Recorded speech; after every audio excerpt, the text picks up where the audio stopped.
Assalamualaikum warahmatullahi wabarakatuh. Selamat pagi, selamat siang, selamat sore, atau selamat malam anak-anakku semuanya. Pada kesempatan kali ini bertemu lagi dengan saya Bu Desi dalam mata pelajaran Al-Quran. Pada pertemuan ini kita akan membahas bab 4 tentang ikhlas, sabar, dan pemaaf. Tetapi terlebih dahulu kita akan mempelajari tentang sikap ikhlas. Oke, suci hati dengan ikhlas. Ikhlas adalah memurnikan amal dari campuran-campuran sifat duniawi, sedikit atau banyak semata-mata dengan maksud mendekatkan diri kepada Allah. Secara istilah, yang dimaksud dengan ikhlas adalah beramal semata-mata hanya mengharap ridho Allah. Keikhlasan ditentukan oleh 3 faktor, di antaranya adalah niat yang ikhlas, yang kedua beramal dengan sebaik-baiknya, dan yang ketiga, pemanfaatan hasil usaha dengan tepat. Cara menjaga keikhlasan. Kita harus melakukan amalan sunnah yang bersifat rahasia tanpa sepengetahuan orang lain. Contohnya, jika puasa sunnah, jangan sampai ada yang tahu kecuali dalam keadaan terpaksa. Cara menjaga keikhlasan yang kedua, melakukan amalan sunnah yang sifatnya terbuka atau terang-terangan. Contoh, sholat duha secara berjamaah. Dan yang ketiga, cara menjaga keikhlasan bagi orang yang merasa kuat dengan pujian dan celaan orang lain boleh menampakkan amalannya. Quran Surat An-Nisa ayat 146 tentang keikhlasan. Jadi, keikhlasan itu dibahas dalam Quran Surat An-Nisa ayat 146. Bismillahirrahmanirrahim. Illalladzina tabu wa aslahu wa tasamu billahi wa akhlasu dinahum lillahi faulaika ma'al mu'minin wa sawfa yu'tillahul mu'minina ajran azima.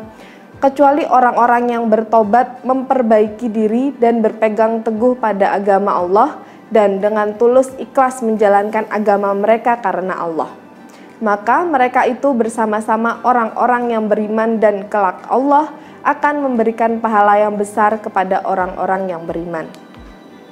Makna Quran An-Nisa ayat 146, ayat ini membuktikan bahwa orang munafik lebih buruk dari orang kafir dengan ditempatkannya mereka di neraka paling bawah yang mengidentifikasikan siksaan yang pedih. Orang munafik adalah orang yang paling jauh dari Allah, karena mereka secara lahiriah menampakkan dirinya beriman, namun hakikatnya mereka adalah musuh orang mukmin yang paling berbahaya.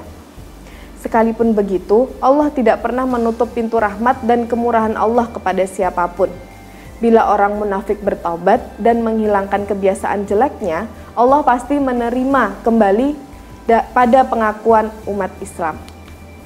Keterkaitan Quran Surat An-Nisa ayat 146, yang pertama, melaksanakan amal-amal perbuatan secara ikhlas adalah tuntunan yang diperintahkan oleh agama.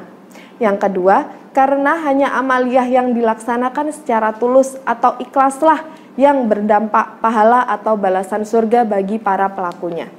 Oke, dalam pertemuan ini Bu Desi juga akan membahas hukum tajwid idhar halqi. Idhar mempunyai makna terang atau jelas.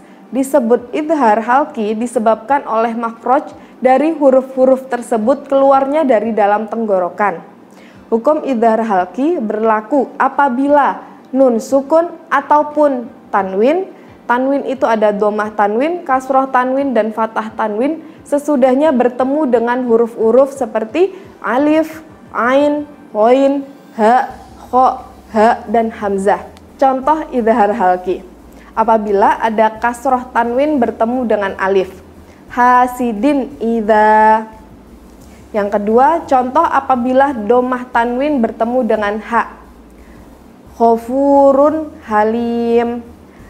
Contoh yang ketiga, apabila ada kasroh tanwin bertemu dengan kha, kalimatin khabithah.